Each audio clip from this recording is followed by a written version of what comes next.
53 years old when she was murdered. She had so much of her life to still live. After 28 years of suffering silently in what she described as a world of terrorism, my mother finally had enough of the suffering. She had a new dream for her life, just to be free. Filing for divorce in 2011 was supposed to signify my mother's escape from a hostile and corrupt marriage. I had the honor of supporting my mom during the fight for her life, as she called it. I stood behind her unconditionally as she courageously battled her way through a vicious divorce and attempted to defend her rights to freedom, safety, and happiness. I have and will continue to be my mother's voice in order to ensure that her story is heard and that the trauma she endured and documented will never be forgotten. I stand here today as a representative of my mother, who was the most loving and selfless mother, a deeply devoted sister and daughter, a loyal friend, and a dedicated nurse. She was brave, kind, and compassionate. She will always be my true hero. My heart has ached for my mother each and every day since she was brutally murdered. A piece of me was stolen the day my mother's life was viciously cut short. She has missed out on so much and is still so needed in the lives of her children. She has missed graduations, my graduation from nurse practitioner school, her son Jason's graduation from medical school, her son Jeremy's graduation from high school. She missed my wedding, the birth of my daughter, her first grandchild, something we used to daydream out loud about together. Most importantly, she has missed out on a future that she so deserved. Greg Moore knew my mom was vulnerable and frightened. In the midst of facing some of the darkest days, holding on to a thread of hope for a light at the end of the tunnel, an end to the contentious divorce she had wavered through for nearly 2 grueling years. He invited her downtown on Sunday, March 24th, knowing she depended on him to be ready for trial, to prepare, to be her attorney, someone she could count on and trust, to be her champion. He invited her downtown in the cold of winter, letting her stand outside, carrying her boxes, her papers, her life, knowing she couldn't get inside. Frantic, "Where are you?" She tried to reach him. He lied. He led her downtown. While she waited trying to get in, she was viciously attacked and murdered. Greg Moore was unprepared to bring my mother justice when she lived, to blow the dark clouds of a divorce from a man she feared. Greg Moore has had 1,522 days and countless opportunities to aid in seeking her justice since her vicious death. Yet instead, he has admitted that he lied to law enforcement about his whereabouts and continues to sit here today without explaining himself or sharing what he knows. This man does not deserve leniency on any level and should be jailed for the full extent of his crimes. It is my sincere hope that you will make it clear to Mr. Moore today, as well as this city and its community members, that lying is unacceptable, that individuals must be held accountable for their actions, as they can have a life-altering, and in my mother's case, a life-ending impact. Thank you. Your Honor. Yes, Your Honor. I would like to thank all of the law enforcement agencies that were involved in investigating both the bomb threats as well as the falsification-related charges. Specifically, Detective Paul Sokrat, who was here, Greg Curtis, and Jake Kunkel with the FBI, who assisted us in doing interviews as well as cell phone analysis. And then with respect to the falsification charges, the Cleveland Police Department Homicide Unit, and again, the FBI. Your Honor, just a little bit of background. Greg Moore did work for the Stafford Law Firm. At the time that these offenses occurred, both of the Staffords were suspended from the practice of law. That meant that Greg Moore and another associate at the law firm by the name of Anthony Antelli had to pick up their caseload. This defendant was initially charged with 3 separate counts involving inducing panic that bomb threats were called into 3 separate counties: Geauga County on January 18th of 2012, Lake County on May 30th of 2012, and then in Cuyahoga County on July 10th of 2012. This defendant did plead guilty to charges related to Lake County as well as Cuyahoga County. And just so this court is aware, there was 1 call that was placed to Geauga County. With respect to Lake County, he placed 2 phone calls to 2 separate victims on that day. And then with respect to Cuyahoga County, he placed 3 separate phone calls to 3 separate employees of the Cuyahoga County Courthouse. What's similar in all of these instances is that the defendant was set for trial in all 3 counties on the days that the bomb threats were called in. Specifically with respect to Cuyahoga County, he had 2 trials that were set in the Cuyahoga County Domestic Relations Court, and he had 1 trial that was set in Medina. Your Honor, he was simply just trying to avoid going to trial. And then a year later, in March of 2013, again, when he's preparing for Aliza Sherman's divorce case to go to trial, which was set on March 26th, this defendant did meet with her that Saturday, March 23rd, to prepare with her. She came downtown, she met with him. When she left his office, he reached out to her. I believe he said he had found something that maybe they needed to discuss and asked her to come back down the next day. That next day, they had an original time that was scheduled for them to meet. Earlier in the morning, Aliza Sherman had reached out to him asking to change that time. They agreed on a later time. He then switched the time a couple more times, and as she was down here and she arrived between 4 and 4:30 and advised him that she was down here, we know that he was not in the office building as he told her that he was. We know that he swiped into the building at 10 to 4. We know that there were cleaners that came in and cleaned his office building on the 5th and 6th floor that said that the doors were locked, the lights were off, and he was nowhere to be seen. Additionally, a phone call was placed to Aliza shortly before she arrived down here, and cell phone tower locations indicate to us that he was east of his office, and his cell phone was not pinging off the tower in which his office would encompass. Aliza began to text him, letting him know that she was down there. He eventually did respond to her, told her that he was there. She then asked him to unlock the door, which did not happen.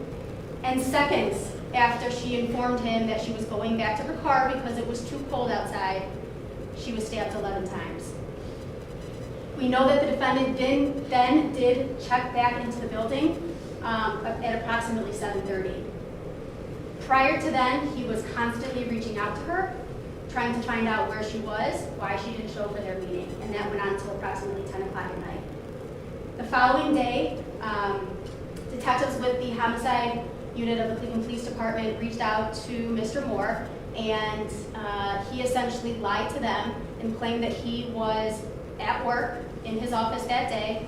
When Aliza notified him that he was there, he said that he went down to the lobby and looked outside and did not see her. And we know that that is absolutely false because he was not in the building that day. Your Honor, it's always an unfortunate and an unpleasant situation when we have to stand up here and prosecute a lawyer. It doesn't happen very often, but when it does, it's usually on cases related to theft and bribery. But this case is different. Here we have a lawyer who has taken an oath to uphold the laws of the United States and the state of Ohio, and to show respect towards judges, court staff, clients, and fellow professionals. Greg Moore deliberately chose to violate that oath when he made a calculated decision to call in multiple bomb threats to various courthouses on multiple dates, and when he decided to lie to Aliza Sherman and then to the Cleveland Police Department. In considering what sentence to impose on Mr. Moore, I asked this court to take into consideration how his behavior escalated over time. He initially started out with making 1 call to 1 courthouse, and then proceeded to 2 calls to 1 courthouse. Then he placed 3 calls, and then he intentionally lied to his client while she waited outside his office to meet with him. And then the following day, again, lied to the Cleveland Police Department. A couple things that Mr. Moore's clients had in common in these cases is that they paid him a lot of money to represent them. They trusted him at a very emotional and difficult time in their lives, and he didn't treat them with the respect and the time that they deserved. As a result of his actions, many of his clients' cases were continued and delayed time and time again, and but for his actions, one even lost her life. In considering the purposes and principles of felony and misdemeanor sentencing, I submit to this court that a term of incarceration is necessary to protect the public and to punish the defendant, and would not demean the seriousness of his conduct. In looking at the seriousness and recidivism factors in 2929.12, not only is inducing panic an offense of violence, but as a lawyer, Mr. Moore held a position of trust in the community. And the offense of inducing panic is related to that position and thus indicates that his conduct is more serious. Additionally, his actions display an ongoing course of criminal conduct that is evidenced by a pattern of repetitive behavior with a heedless indifference with consequences. A lot of times when we hear about bomb threats that are being called in, it's usually kids at school playing a prank. But here we have a grown man, a husband, a father, a lawyer, someone who called in bomb threats to avoid doing exactly what lawyers do, represent their clients. Your Honor, Hope's calls are not victimless, and they create fear and disruption to the community and require a significant amount of resources from law enforcement agencies that respond to those calls. By deliberately interrupting the court operations and wasting the law enforcement officers' times, Mr. Moore's actions were childish, they were selfish, they were deceptive, and they were cowardly. I submit that when Mr. Moore when he committed these offenses, he committed them in the worst form of the offense, and he deserves to be incarcerated for them. Thank you. Thank you. Mr. Spellacy? No? Just briefly, I didn't indicate to the court, first of all, Judge, we did have an opportunity to review the pre-sentence report, find out the truth or inaccurate. Hopefully, Judge, you consider that along with our sentencing memorandum when you decide what to do today. There was several inaccuracies that related to what I would refer to as the Sherman matter, but we addressed those, I think, before we came out here, Judge. Judge, I do want to let you know that in the back of the courtroom to my right is his family and friends, certainly aware of what he pled to, certainly aware of what he faces. But I want you to know that he has their support regardless and unconditionally. His mother and father are here, along with his brother and his wife. Judge, this has been a long case, but I can tell you that his remorse is genuine, and I know Mr. McDowell would like to speak as well. Thank you. Mr. McDowell? Your Honor, may it please the court. The two factors I'd like to bring up first is obviously by way of the plea, my client has accepted responsibility, and as Mr. Spellacy pointed out, he has expressed his remorse for what happened. He's expressed that both through the probation department, to both Mr. Spellacy and myself, as well as what he will do in court here today. Those are important factors when determining what sentence would be appropriate. As a result of his actions, Greg Moore has lost his license to practice law. As soon as he was indicted, he contacted an attorney and contacted the appropriate people down in Columbus to resolve this issue. As a result of what has happened, he's given up his license to practice law. And he took that from the very beginning so that he would take the appropriate steps. Not permanently, no, we're waiting to see what happens. The Supreme Court has not made a decision. They have to wait until to actually institute a decision to what happens here today. As a result of it, he's also lost income, and he's attempted to seek employment, but he has to wait to see what happens here before he can do that. As it relates to what Ms. O'Malley said with respect to the bomb threats and the loss of work, out of the 5 cases, I believe 2 or 3 were resolved within 1 or 2 days of the bomb threat, and then a couple others took a little while, but they eventually worked out. What we'd ask you to do, Judge, was considering what is the appropriate sentence, is to look at the law. As you're well aware, the law says felonies of 4th to 5th degree, probation is mandatory. 2929.1 uses the word shall. Ms. O'Malley was correct in saying that there are certain instances when that mandatory language can be removed, and then it would be up to your discretion. There are 11 factors in the sentencing that talk about when you have discretion. The only one that applies here is public trust. Because my client was a lawyer, he has a position of public trust. However, he is no longer a lawyer, and he no longer enjoys that position of trust. So we would argue that technically, even that one of 11, the only one that applies that would allow you to sentence into prison, doesn't really exist here. Prosecutors, inducing absolutely is a crime of violence, and we understand that's how they get to their point. However, in this instance, nobody was hurt at all. There was no real threat that somebody was going to be hurt, so I don't think you can do that. As you're well aware, my client has no prior except some minor incident some 15 or 20 years ago. When you look, the prosecutors also cited a case Massian as to a position of trust, but that case was decided before Senate Bill 86, and therefore that hasn't actually been ruled upon by the Supreme Court under HB 86, and therefore I don't think that case can be used as a factor when determining what would be the appropriate sentence. 2929.12D lists 5 factors that state, is it likely that the person will commit a crime in the future? None of those factors apply to my client. So when you're looking at the rate of recidivism, none of the more likely factors would apply. However, when you look at section 2929.12E, it lists the 5 factors that state as to whether or not it is likely that my client would commit a crime in the future, what the rate of recidivism is, and all 5 of those factors apply. So when you do an analysis of the law would say that my client is not likely to reoffend and therefore raises the possibility and that you should give him probation. Interestingly, not only following the law, but the pre-sentence report, they do that test that they apply to everybody, and he scored what's called the low-risk category as it relates to recidivism. So I'd also ask you to follow the analysis the probation department did in determining what would be the appropriate sentence. So I guess to sum it up, we're going to respectfully request that you follow the law, find that yes, one of 11 factors apply that would give you the discretion to do it, but that the other 10 don't apply, that most felonies of the 4th and 5th degree, it's mandatory that you give them probation. Then look at the rate of recidivism. None of those 5 factors apply. Contrast that to the probation department, which finds that it's a low rate, and therefore we respectfully request that you give him the privilege of probation. Just as it relates to as well, like since he did not surrender, you asked if he surrendered, and he did not. As of today, after you sentence him, he becomes indefinitely suspended until such time as the Supreme Court makes a decision. Mayor, that is the state's understanding as well. We know that he is still in good standing. He was actively practicing law up until the day that he pled guilty.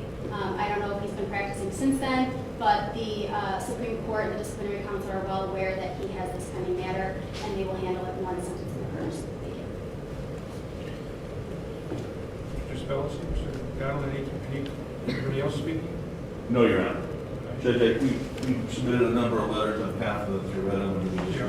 Thank you. Mr. Moore, you have anything to say? Yes, Your Honor.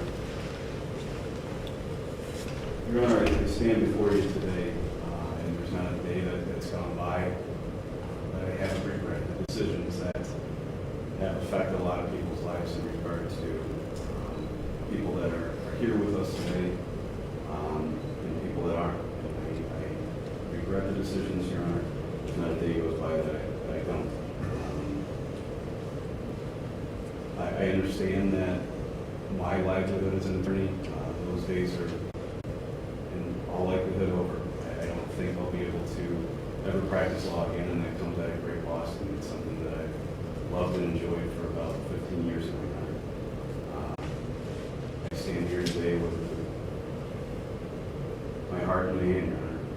I apologize to my great family that's behind me, my wife, my parents, my in-laws, my 18-month-old son. Was the one bright shining thing through all this, Your Honor. I apologize to all those that have been or could have been hurt as a result of my conduct, Your Honor. I stand before you not knowing my future. Certainly, if permitted by this court, I will continue to be, and I will make sure that I am a great father, a great family man, a very productive member of society in every way, shape, and form that I can, Your Honor. Not only with my family and friends, but with my community at large, Your Honor. And I appreciate your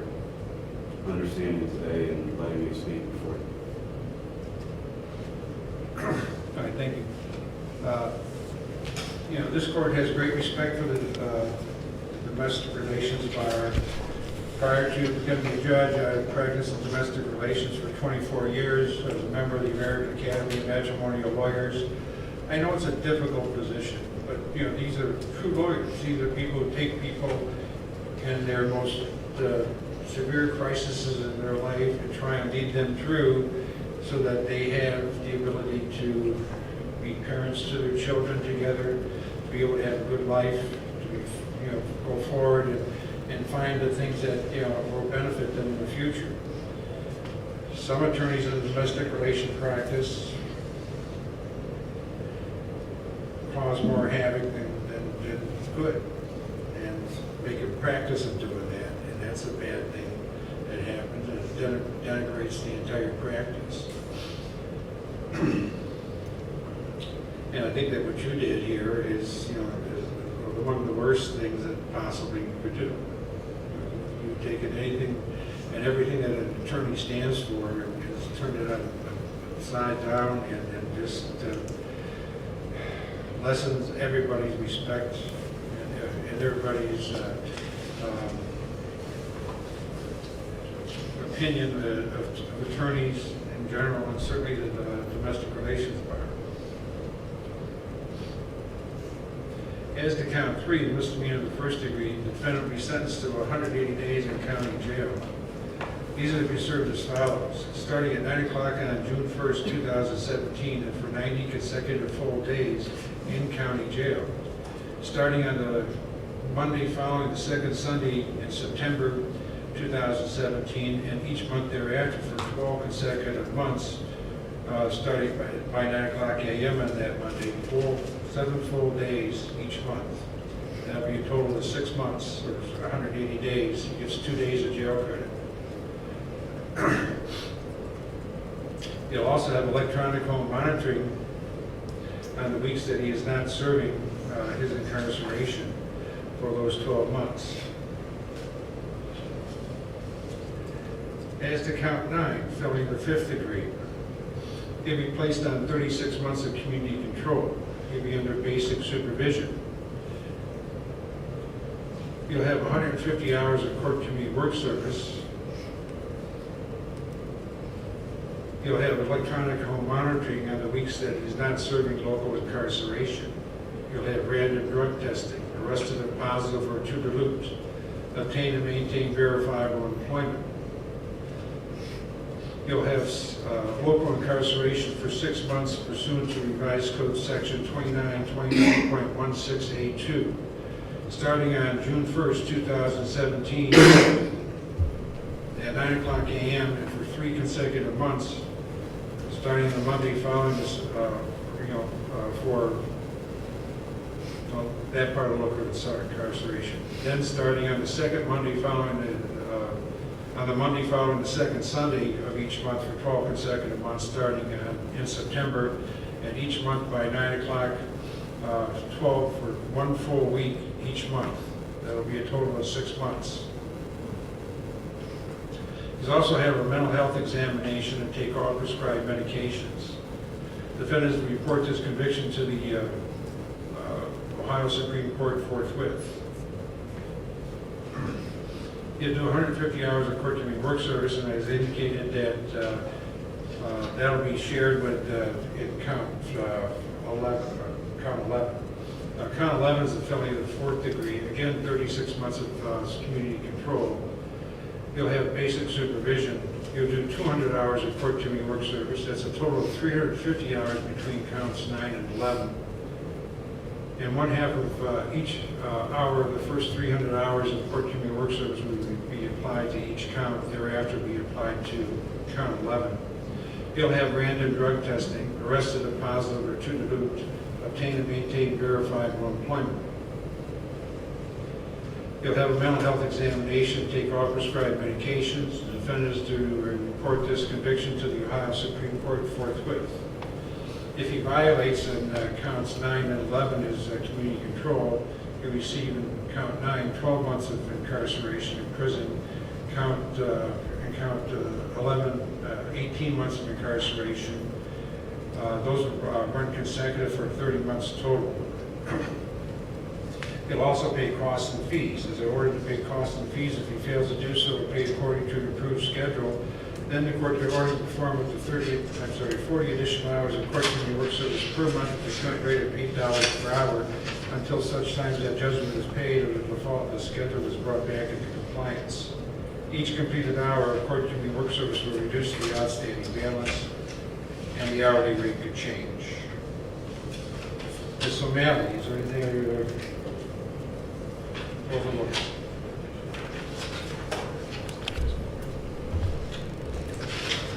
Nothing further, Your Honor. Thank you. Mr. Spellacy, Mr. McDonald, is there anything? No, Your Honor.